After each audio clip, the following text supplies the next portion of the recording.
एक बार नजर मार के देख लो कैसी लग रही है। तो हमेशा की तरह बम लाग रही है।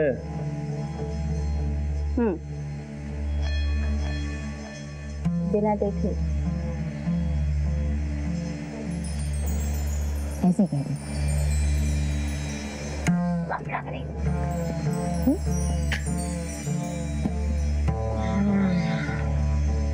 क्या बात है, आज बड़ा मूड में लाग रही है। कुछ चाहिए क्या तुझे?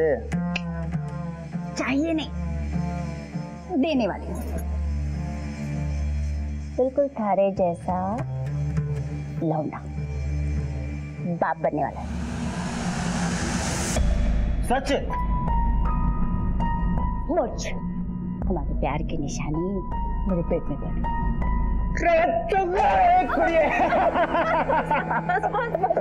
अरे खुश कर दिया। अब देखना और सबको पार्टी दूंगा। पहले तो गैंग वालों को लड्डू खिलाऊंगा। फोन करता हूँ अभी। बस बस ज़्यादा खुश मत हो अभी, धीरे धीरे। वैसे भी हमारे बहुत सारे दुश्मन हैं, पिंटू पांडे। बात तो सही कह रही है तू।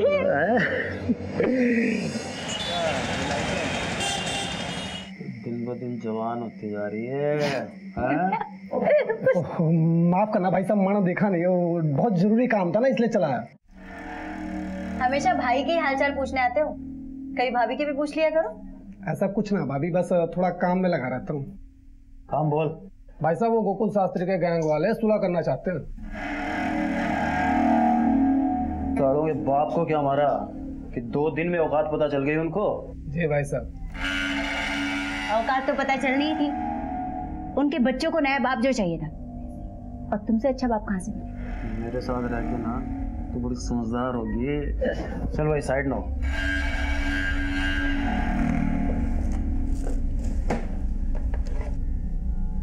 अरे प्रीतो, हाँ। ये रख, और मैं बच्चों का नामकरण करके आता हूँ। ठीक है? जल्दी आना, राजमा चावल बना रही। बबन तू भी आ जाना। तो ठीक है, चल भाई।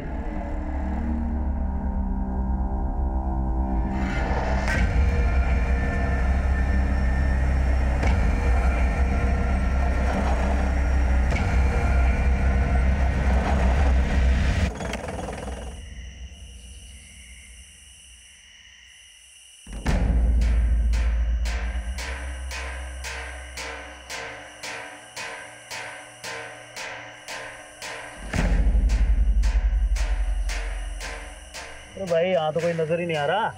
हाँ भाई साहब। कहाँ है तेरे गोकुल शास्त्री के आदमी? फोन लगा था ना वो।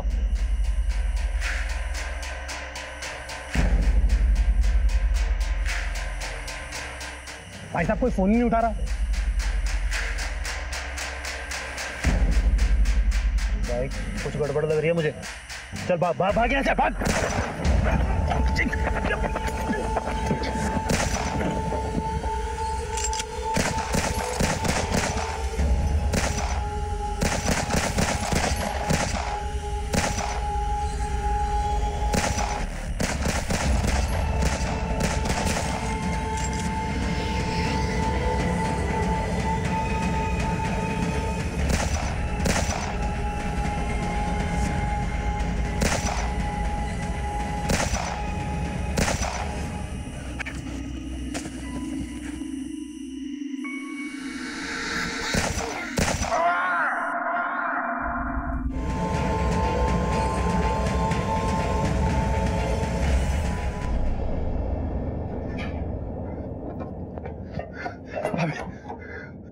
पुलिस ने पिंटू भाई को गोली मार दी।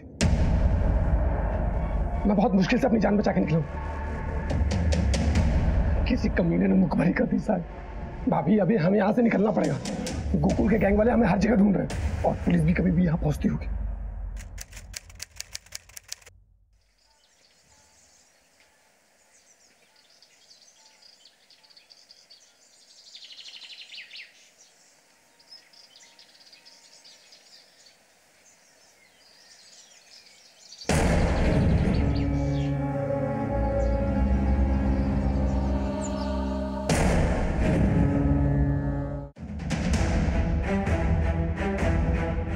सर जैसे हमने बॉडी को देखा वैसे ही आपको कॉल करके बुलाया।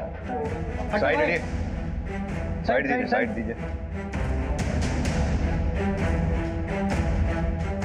सर, लड़की की उम्र कुछ 18 से 20 साल लगती है। सर पे गहरी चोट लगी है। किसी ने बहुत बेरहमी से मारा है सर।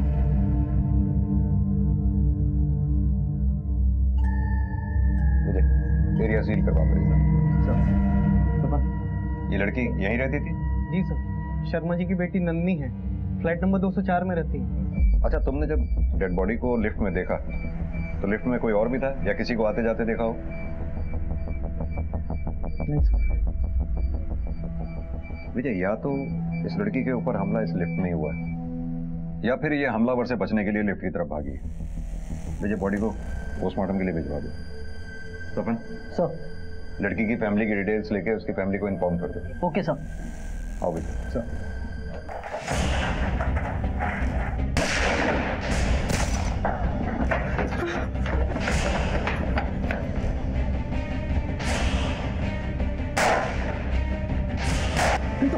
भाभी चलो यहाँ से निकलना पड़ेगा।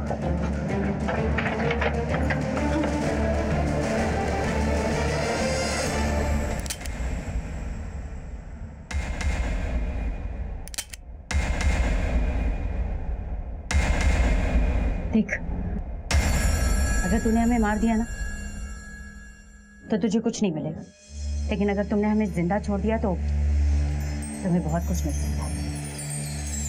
जब चाहो और जितना चाहो।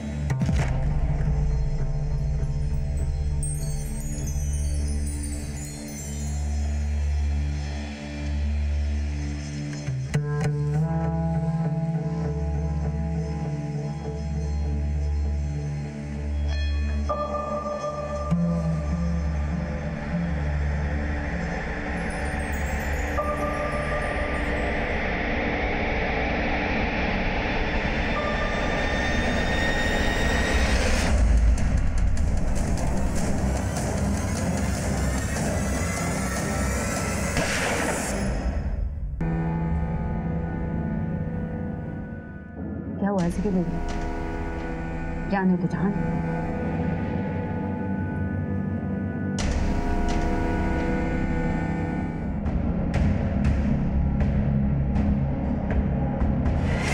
सर, टेबल पे खाने की प्लेट एक है और खाना भी उसने आधा खाया है। आई थिंक वो जो खाना खा रही थी हमला तभी हुआ होगा। विजय, इस पूरी बिल्डिंग के, मेन गेट के, इस फ्लोर के सबके सीसीटीवी फुटेज चेक करो। पता चल जाएगा उस दौरान घर में कौन आया कौन गया। सर, सफर, इस लड़की की फैमिली से कांटेक्ट करने की कोशिश करते रहो। सर।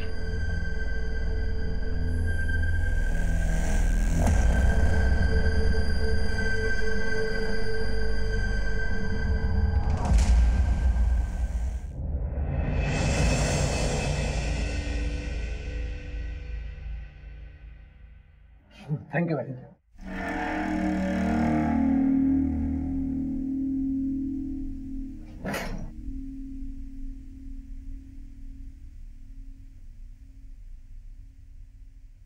अभी अरे अभी बैठो यहाँ पे। भाभी, आपको घबराने की कोई जरूरत नहीं। जब तक मैं आपके साथ हूँ आपका कोई कुछ नहीं बिगाड़ पाएगा और मैं आपके साथ हमेशा रहूंगा। आप चिंता करना छोड़ दीजिए। सर, उनकी फैमिली में कोई शादी थी, इसलिए शर्मा जी और उनकी मिसेस 2 दिन पहले ही रोहतक निकल गए थे। आप कब से जानते हैं इनको? नंदनी जब 3 साल की थी तब शर्मा जी यहाँ पे शिफ्ट हुए थे। ये नंदिनी के पापा काम क्या करते हैं? वो अकाउंटेंट है बिजली विभाग में। आप लोगों में से किसी ने नंदिनी के घर किसी को आते जाते देखा हो? नहीं सर। या नंदिनी की किसी से बात हुई हो? नहीं सर। सर, कल रात लगभग 10 बजे नन्नी मेरे घर आई थी।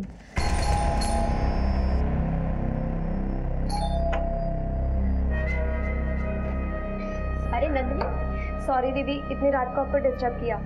वो मेरे पास सुबह सैलेड के लिए खीरा नहीं है, अगर आपके पास है तो दे दीजिए ना प्लीज। हाँ, मैं लाती हूँ।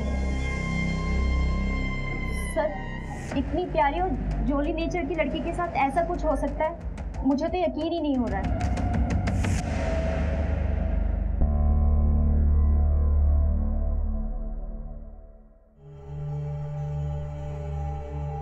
तुम्हें बहुत भूख लगी ना? ये लो।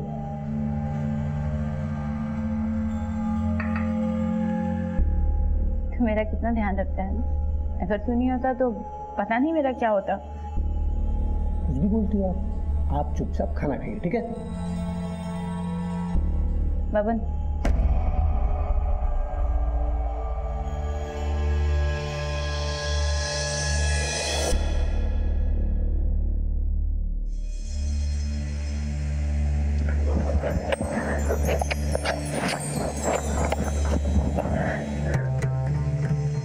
अब मैं तेरी भाभी नहीं, और मैं अच्छे से जानती हूँ तो हमेशा से मुझे पसंद करता है। भाभी तो सिर्फ मजबूरी पे बोलता था, दिल से तो मुझे हमेशा अपनी प्रीतो मानता था ना। क्या हुआ, इतना घबरा क्यों रहा है?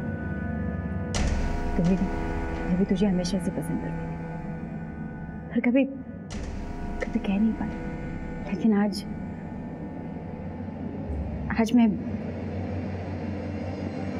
मैं भी तुझसे बहुत पहले कहना चाहता था, तब से ये बात मेरे हालत लगती थी। मैं भी तुझसे बहुत प्यार करता हूँ, तेरे बिना नहीं रह सकता।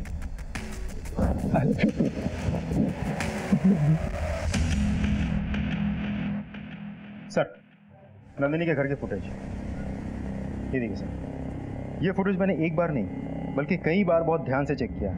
रात भर नंदिनी के घर पे ना कोई आया ना गया। ऐसा कैसे हो सकता है विजय? कहीं ऐसा तो नहीं जिसे हम सीसीटीवी फुटेज में ढूंढ रहे हैं वो घर में किसी और रास्ते से अंदर घुसा हो, जैसे पाइप से चढ़ के या खिड़की के जरिए? नहीं सर, पॉसिबल ही नहीं। मैंने बहुत अच्छे से चेक किया था, हर खिड़की के बाहर ग्रिल लगी हुई है। अगर कोई पाइप चढ़ के ऊपर आ भी जाता तो ग्रिल लगे हैं, इसकी वजह से वो अंदर नहीं जा पाता। अंदर जाने के लिए एक ही दरवाजा है, वो है मेन डोर। अब सवाल ये उठता है कि वो जो कोई भी था घर में घुसा कैसे? सर, नंदिनी के माँ बाप आ गए।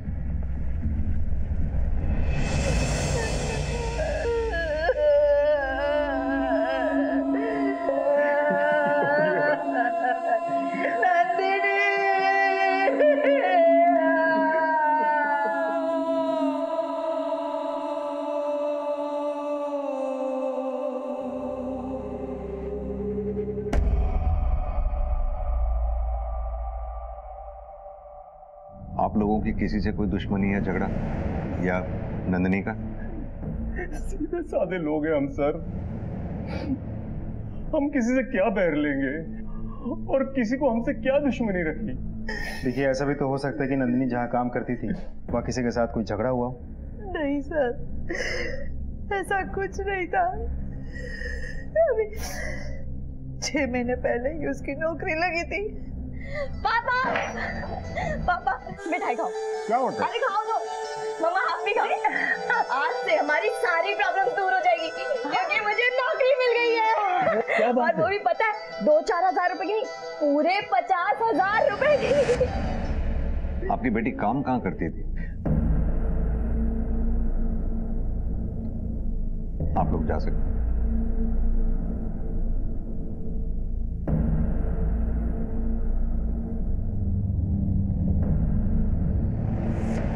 मुझे कुछ तो जरूर हुआ होगा जिस वजह से नंदिनी की जान गई, उसका इतनी बेरहमी से कत्ल हुआ।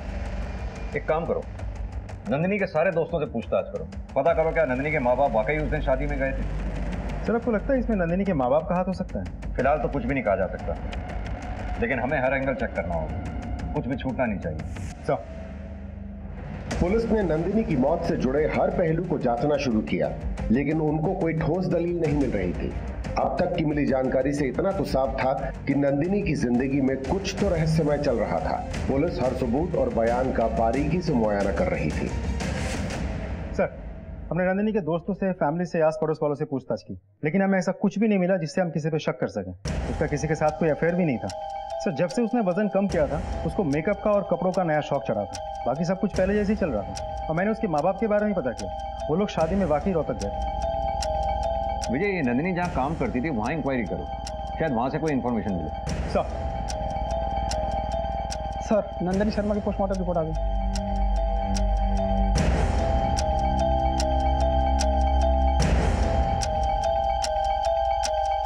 ये कैसे हो?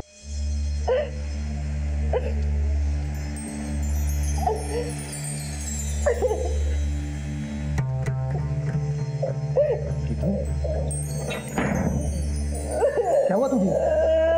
क्यों रो रही है? बोलना तो क्या हुआ? बोल जी, क्या हुआ? क्यों रो रही है?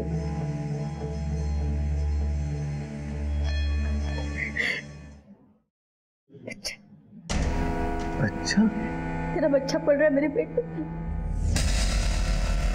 क्या मुंह दिखाऊंगी मैं दुनिया को?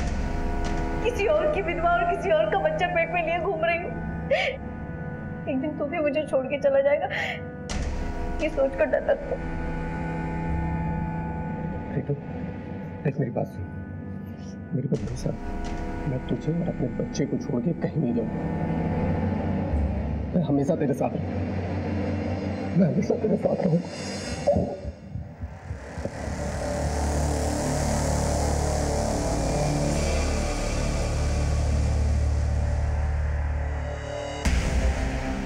हमारे प्यार की निशानी, हमारे प्यार की निशानी मेरे पेट में पड़ गई। प्रीतो, मेरी प्रीतो। क्या डॉक्टर कोई ऐसा क्यों करेगा? और नंदिनी ऐसा क्यों करेगी? अपने आप को ऐसे घाव कोई क्यों देगा जिससे उसकी मौत हो जाए? ये देखिए सर, नंदिनी के सर पे जो चोट है और दीवार पर जो खून के धब्बों के निशान हमें मिले हैं, वो दोनों आपस में मैच करते हैं। सर बात यह है कि जो इंजरीज हैं वो मेनली फोरहेड पे हैं, जो तभी होता है जब इंसान अपना सर खुद दीवार पर मारता है, और अगर कोई अटैकर होता तो इंजरीज स्कल पर भी होते। यानी कि नंदिनी ने अपना सिर खुद दीवार से पटका।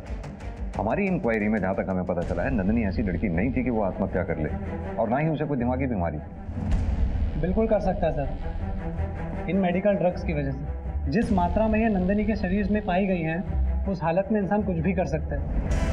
सर नंदिनी के माँ बाप ने हमें नंदिनी का जो विजिटिंग कार्ड दिया था वो तो फेक है, उस नाम की कोई कंपनी है ही नहीं, और उस एड्रेस पे जो बिल्डिंग का नाम लिखा था वो तो खंडर बन चुकी है। और नंदिनी ऐसा कर क्यों रही थी? अपने माँ बाप से झूठ क्यों बोल रही थी? उसका तो कोई अफेयर भी नहीं था जिसे छुपाने के लिए वो ऐसा करे। क्या नंदिनी दोहरी जिंदगी जी रही थी?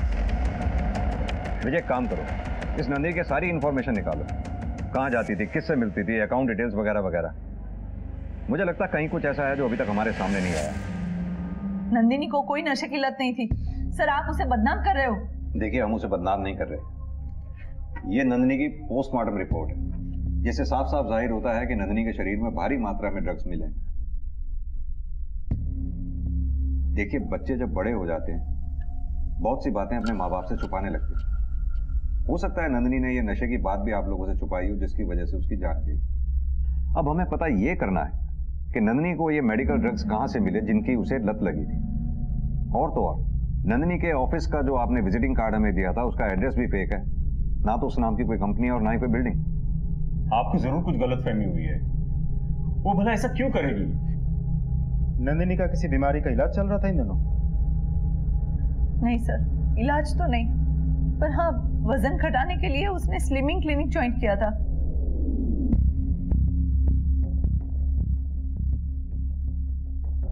बारह किलो वजन कम होने के बाद 6 महीने पहले ही उसने वो छोड़ दिया। उसके बाद उसे नई नौकरी मिली थी। नाम क्या है उस क्लिनिक का? Insta chef weight loss clinic. Nandini बचपन से थोड़ी मोटी थी, लेकिन बड़े होते होते उसे इस मोटापे से टेंशन होने लगी। कोई उस पर हंसता तो कोई उसको टोकता, वो बहुत दुखी हो जाती थी। सर ये रही मेरी नंदिनी की तस्वीर। क्लिनिक जाने के बाद उसका वजन तेजी से घटने लगा। वो उसे कुछ दवाइयां देते थे जिससे उसका वजन घट रहा था। स्लिमिंग सेंटर ज्वाइन करने के बाद क्या आपने नंदिनी में वजन घटाने के अलावा कोई और चेंज नोटिस किया था? नहीं सर, वजन कम होने के बाद नंदिनी बहुत खुश थी, नए फ्रेंड्स बना रही थी, फ्रेंड्स के साथ बाहर जा रही थी, बट हाँ थोड़ी सी चिड़चिड़ी हो गई थी। कॉन्फिडेंस बहुत बढ़ गया था उसका, लेकिन साथ ही उसका मूड स्विंग्स भी बढ़ने लगे था।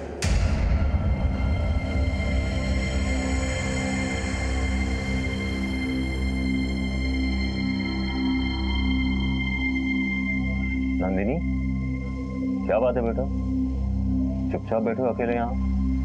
कोई परेशानी हो तो अपने पापा को बताओ। नंदिनी, मेरे चुप बैठने का मतलब ये बिल्कुल नहीं है कि मैं परेशान हूँ। अरे 2 मिनट शांति से बैठने दो ना मुझे कोई।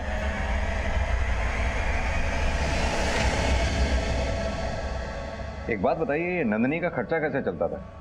पैसे तो उसके पास होते ही थे, हमें लगा नौकरी कर रही है वहीं से आ रहे होगे। कुछ समझ में नहीं आ रहा है वो क्या कर रही थी।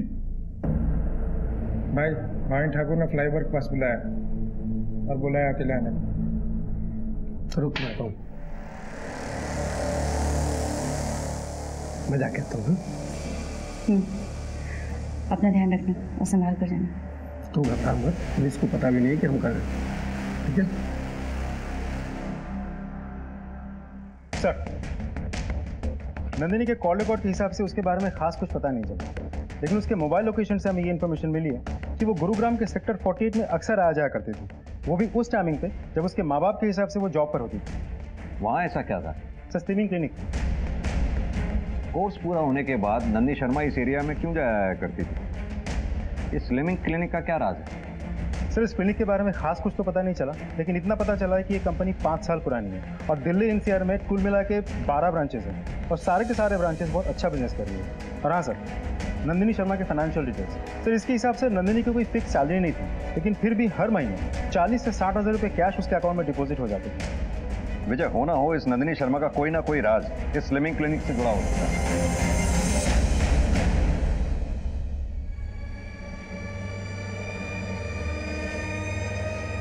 हम तो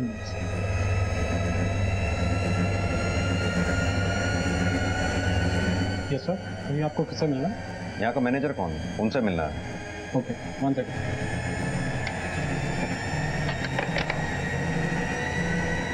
तुम ये रुको।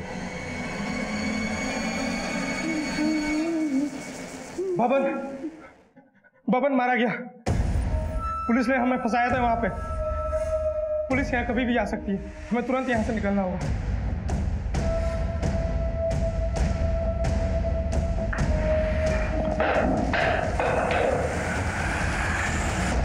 क्या दिक्कत है तेरी? क्या चाहता है तू? क्यों मुझे चैन से नहीं जीने देता? जब भी खुश होती हूँ, जब भी कुछ अच्छा होता है, सब खत्म कर देता है। मुझे जीने का हक नहीं है क्या? क्यों मुझे चैन से नहीं जीने देता?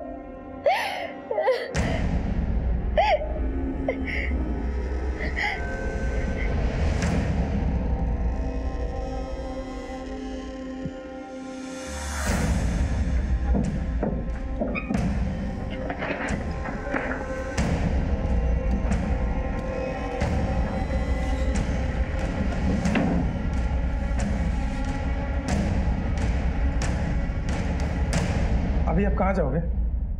पता नहीं, लेकिन पुलिस के हाथ नहीं आऊंगी। खुद को इतना मजबूत, इतना ताकतवर बनाऊंगी कि पुलिस मेरे आगे पीछे घूमे और कभी टकराए भी ना तो मैडम कह के बुलाए।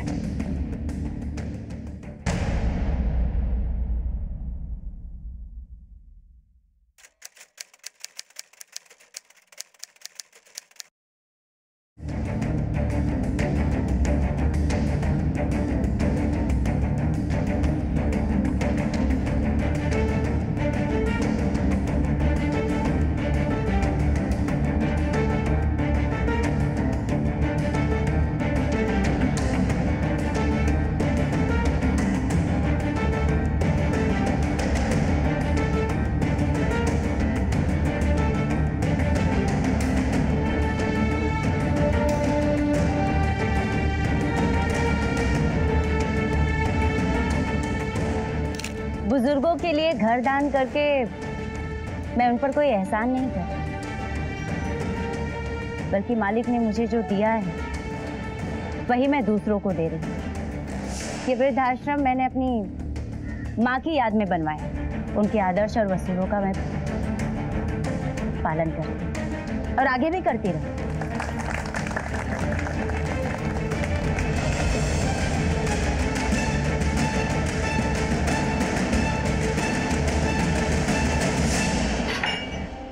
मल या पटियाला, हमारे प्यार की निशानी मेरे पेट में ये रख, और मैं बच्चों का नामकरण करके आता हूँ। पुलिस ने पिंटू भाई को गोली मार दी। मैं तुझसे बहुत प्यार करता हूँ।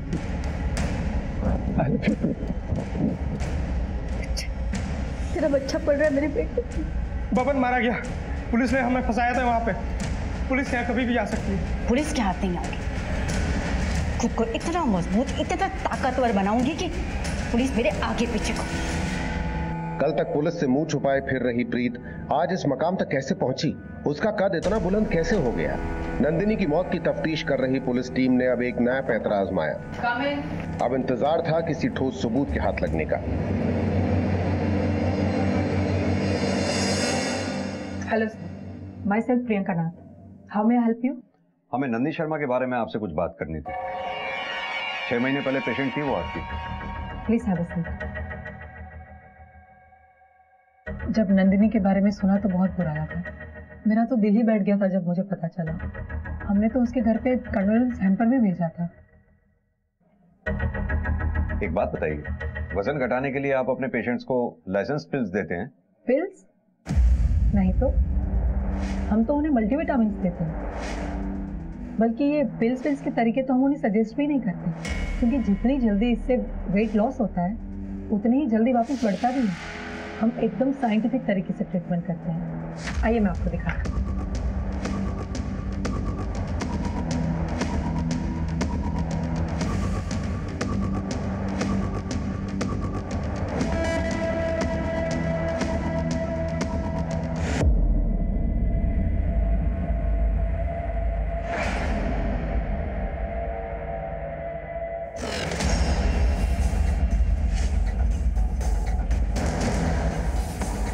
प्रियंका जी, आप हमें टेस्ट के लिए स्लिमिंग टैबलेट का एक सैंपल दे सकती थी? या श्योर, मैं अभी अरेंज कराती हूँ। थैंक मुझे क्लिनिक से रिलेटेड ऐसी कोई भी चीज हमारे हाथ नहीं लगी जिससे ये साबित हो कि क्लिनिक में कुछ गड़बड़ थी। सर, नंदिनी के मोबाइल लोकेशन के हिसाब से वो गुरुग्राम के सेक्टर 48 में अक्सर जाती थी, और ये क्लिनिक भी तो सेक्टर 48 में है। लेकिन इससे ये तो साबित नहीं होता कि वो गुरुग्राम के सेक्टर 48 में क्लिनिक में ही जाती थी। ये भी तो हो सकता है वो सेक्टर 48 में अपने किसी दोस्त के यहाँ जाती है। रही बात पैसों की जो उसके अकाउंट में डिपॉजिट होते थे, हो सकता है वो ड्रग पेडलिंग से रिलेटेड हो, तभी उसने उस दौरान पार्टीज में आना जाना शुरू कर दिया था। विजय, काम करो, नंदिनी के सारे दोस्तों से पूछताछ करो। सर,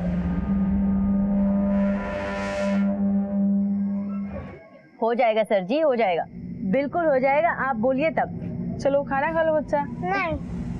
थोड़ा मोबाइल खाना खा लो। नहीं जाऊंगा। दिव्या, क्या बदतमीजी है ये? हाँ, दोबारा किसी लड़की आंटी से ऐसे बात की ना तो खाल खींच लूंगी। सॉरी बोलो आंटी को। सॉरी। जाओ खाना खाने, जाओ।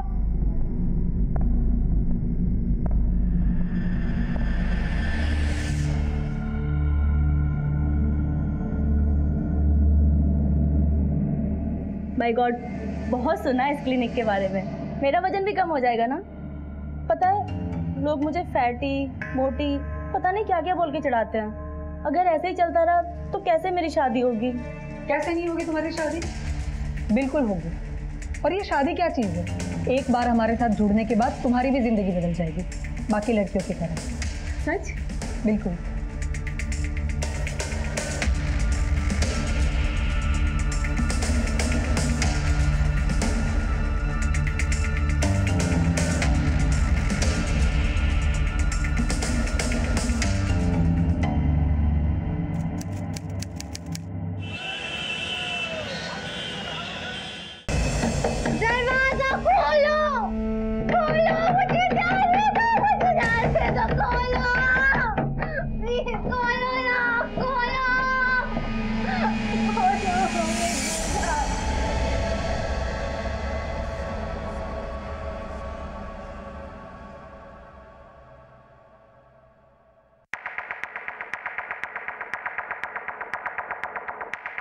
कुछ मिला? नहीं सर, अभी तक तो सब कुछ नॉर्मल लग रहा है, पर एक बात है जो मुझे थोड़ी सी अजीब लगी। वो प्रियंका किसी लड़की से दवाइयाँ खाने की बात कर रही थी और किसी छोटी पंजाबन से मैडम मैडम बोल के पुलिस के आने की बात भी कर रही थी। मैंने पुलिस को समझाकर वापस भेज दिया है। मैडम, छोटी पंजाबन हमारे लिए सिर्फ एक नाम नहीं है, हमारे लिए आइडल है, और हम आपके नाम पर कोई आंच नहीं आने देंगे। जी। ओह, आई एम सॉरी। सब ठीक? ठीक। तुम इस पे नजर बना रखो। जी सर। सर,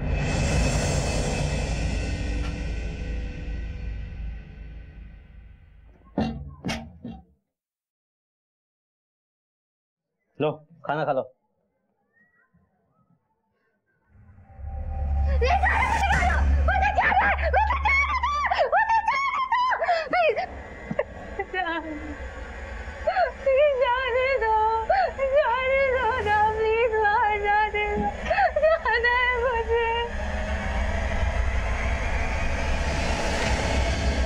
प्राची ने जिस छोटी पंजाबन का नाम लिया था वो एक बिजनेस वूमन है, इधर उधर समाज सेवा का काम करते रहती है, लेकिन उसके खिलाफ खास कुछ पता नहीं चला। विजय, भूतों का भी पास्ट होता है, ये तो फिर भी एक इंसान है। इस छोटी पंजाबन का कोई तो बैकग्राउंड होगा। सर, इस छोटी पंजाबन के बारे में सिर्फ इतना पता चला है कि कुछ साल पहले रोहतक पुलिस इसे ढूंढ रही थी। कुछ पेंडिंग केसेस थे इसके खिलाफ, लेकिन कभी ढूंढ नहीं पाए। सर, ये भी पता चला है कि ये case inspector Alok Sharma investigate कर रहे थे, लेकिन ये माना जाता है कि दबाव की वजह से ये केस वो सॉल्व नहीं कर पाए। ये इंस्पेक्टर आलोक शर्मा से कांटेक्ट करो। सर। क्या छोटी गैंगस्टर थी? हाँ, शुरू से ही सस्पेक्ट थी, लेकिन उसके खिलाफ कभी कोई सबूत नहीं मिला, और जब तक ये केस आगे बढ़ता वो कहीं अंडरग्राउंड थी। उसके काफी टाइम के बाद मैंने एक बार न्यूज़पेपर में उसकी फोटो देखी, अच्छा खासा नाम बड़ा करके वो सामने आई। मैंने उस वक्त भी उसकी फाइल रीओपन करने की कोशिश की, लेकिन कोई फायदा नहीं, बड़ा कद हो गया उसका, ऊपर के लोगों की पहचान है उसकी। तब तो इस छोटी पे हाथ डालना और भी मुश्किल होगा, उसके खिलाफ कहीं कुछ सबूत नहीं। जहां तक मैं समझता हूं कि अगर वो स्लिमिंग क्लिनिक में इन्वॉल्व है तो कुछ न कुछ गोरख धंधा जरूर चल रहा है, लेकिन फिर भी उस तक पहुंचने के लिए हमें सबूत तो चाहिए। अगर छोटी ने अपना नाम और पहचान इलीगल तरीके से बदली है तो ये भी एक क्राइम है, और ये बात अगर हम साबित कर पाए तो उस तक पहुंचा जा सकता है। एक इंसान है जो हमारी मदद कर सकता है, आप उसे लेके जाइए, सब सच सामने आ जाएगा।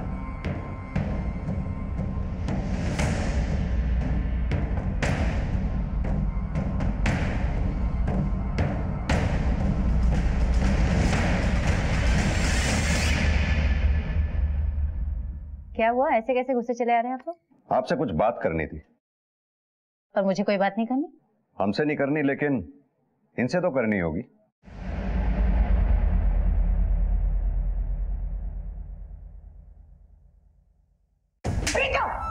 ये क्या तमाशा कर रही है? मेरी शादी किसी रईस बड़े आदमी से होगी।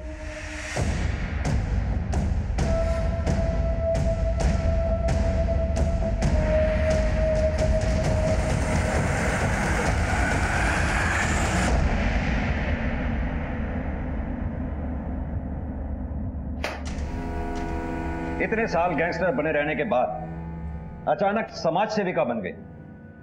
कमाल का हृदय परिवर्तन है, नहीं? पहले पिंटो के साथ, फिर बब्बन के साथ, फिर अचानक अंडरग्राउंड, अब इतने सालों बाद गुरुग्राम में समाज सेविका और बिजनेस वुमन बनकर बाहर आई। कहां से आया इतना पैसा? क्या गोरख धंधा चल रहा है उस स्लिमिंग क्लिनिक में? क्या लेना देना है तुम्हारा उससे? अगर मैं गैंगस्टर तो आप पुलिस वाले, आप लोग क्या है? क्लिनिक से जुड़ी एक लड़की ने अपनी जान ले ली है, उसके शरीर से हमें हेवी मात्रा में ड्रग्स मिले हैं। कुछ रोशनी डाल सकती है आप?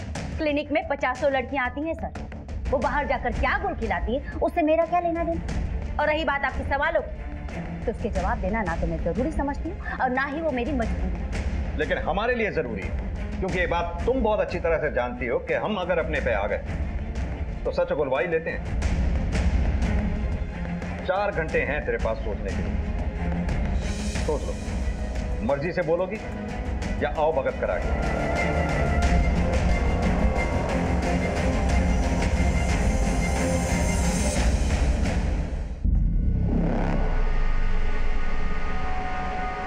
ये क्या कर रही हो तुम यहाँ? कुछ नहीं मैम, वो किसे पूछकर तुम मेरे कैबिन में आई? और ये लैपटॉप में क्या कर रही थी तुम? और वो क्या छुपा रही हो? यहाँ दो।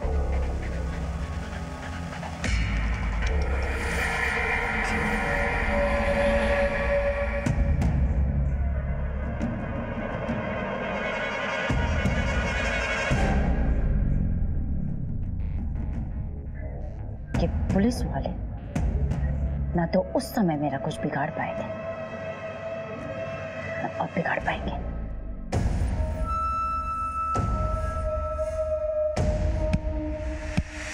मैडम, ये क्या कर रही हो? मैम पुलिस क्या हो? मैम पुलिस मुझे फंसाना चाहती है मैम। झूठा केस बनवाने के लिए मेरी ऐसी हालत कर दी। मेरी आप लोगों से विनती है कि आप लोग मेरी मदद करिए, इस केस को लेके जाइए। देखिए इस पुलिस वाले क्या जुल्म कर रहे हैं। लेकिन सर, जी सर, कमिश्नर साहब का फोन था। ये मामला नेशनल मीडिया ने उछाल दिया। ये छोटी पंजाबन बहुत चालू चीज निकली, गेम खेल गई हमारे साथ। अब इसे छोड़ने के अलावा हमारे पास कोई चारा भी नहीं है। सर, बाहर पूरी मीडिया जमा है। वो लोग इस केस को ऐसे दिखा रहे हैं जैसे कि गलती हमारी हो, और प्राची को भी क्लिनिक से निकाल दिया गया है। सर, कुछ समझ में नहीं आ रहा है हम करें तो क्या करें। किसी के खिलाफ हमारे हाथ कोई सबूत नहीं है। अब नंदिनी की मौत का राज खुलेगा कैसे? मैडम, मैंने ही आपको फोन किया था। मेरी बेटी लापता थी, मैंने उसकी मिसिंग कंप्लेंट भी लिखवाई थी, लेकिन जब से मेरी बेटी वापस आई है अजीब सी हो गई है। वो हमेशा ड्रग्स के लिए परेशान रहती है। मैंने बहुत कोशिश की उसकी ड्रग्स की लत छुड़ाने की, लेकिन कोई फायदा नहीं हुआ। मेडिकल रिपोर्ट से पता चला है कि तुम्हारे ब्लड में कुछ ड्रग्स के ट्रेसेस पाए गए हैं, और तुम्हारे पापा का कहना है कि तुम्हारी ड्रग्स की लत छुड़वाने के लिए उन्होंने तुम्हें कमरे में बंद करके रखा था। क्या ये सच है? ये ड्रग्स की लत तुम्हें कैसे लगी? कौन देता था तुम्हें ये ड्रग्स?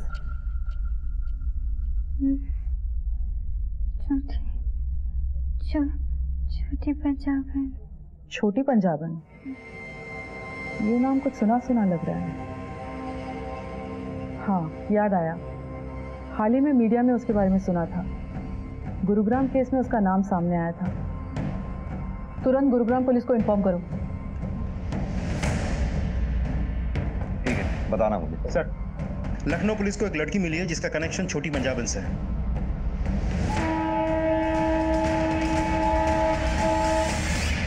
कुछ साल पहले मैं अपने बॉयफ्रेंड के साथ भाग गई थी, क्योंकि मुझे पता था पापा नहीं मानेंगे।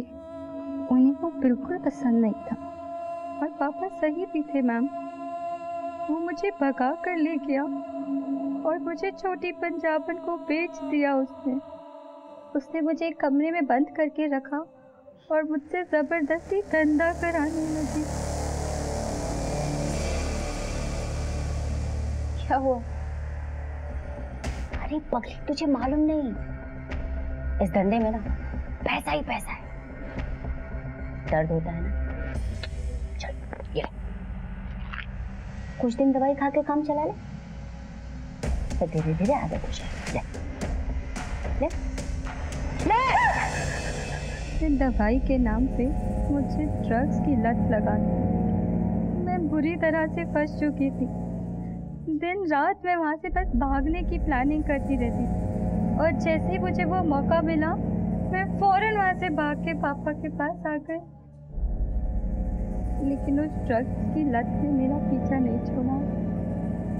स्वाति, इस छोटी पंजाबन के गले का फांसी का फंदा तैयार करने का समय आ गया है। फांसी का फंदा मेरी जूती से? लड़कियां ये सब अपनी मर्जी से भी तो करती हैं सर। मैंने इसमें क्या नया कर लिया?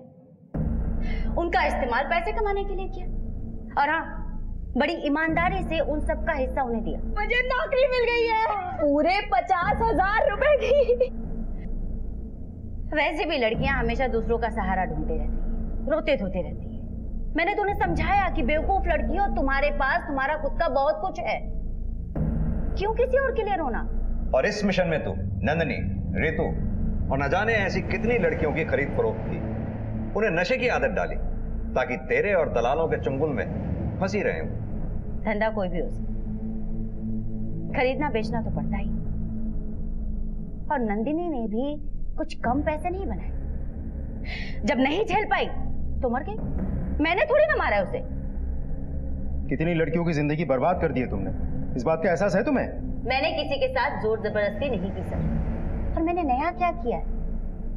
अब माल की डिमांड आएगी तो पूरी तो करनी पड़ेगी ना। किसी को 16 की चाहिए तो 30 की तो नहीं दे सकती ना सर। अब जिस फ्लो से अब तक इतनी बातें कही हैं, उसी फ्लो में सच भी बोल दे, वरना इसका हाथ अगर अपने फ्लो में चला तो कोई भी ड्रग तेरा दर्द कम नहीं कर पाएगी।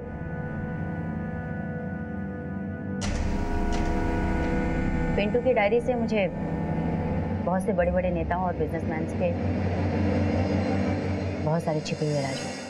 मैंने उन्हें धमकाकर अपने लिए एक नया नाम और पैसा इकट्ठा किया। जगह जगह पर मेरी क्लिनिक चलती है सर। बहुत सी लड़कियां आती जाती हैं। उनमें से मुझे जो पसंद आती थी लगता था कि अच्छी है, अच्छे पैसे मिलेंगे। उन्हें लालच देकर मैं अपने धंधे में ले लेती थी। और यकीन मानिए सर,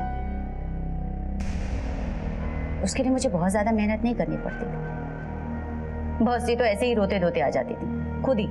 अच्छा हुआ तूने खुद सच बोल दिया। अब तेरे उन्हीं आकाओं को तेरे साथ यहीं सलाखों के पीछे बंद करेंगे।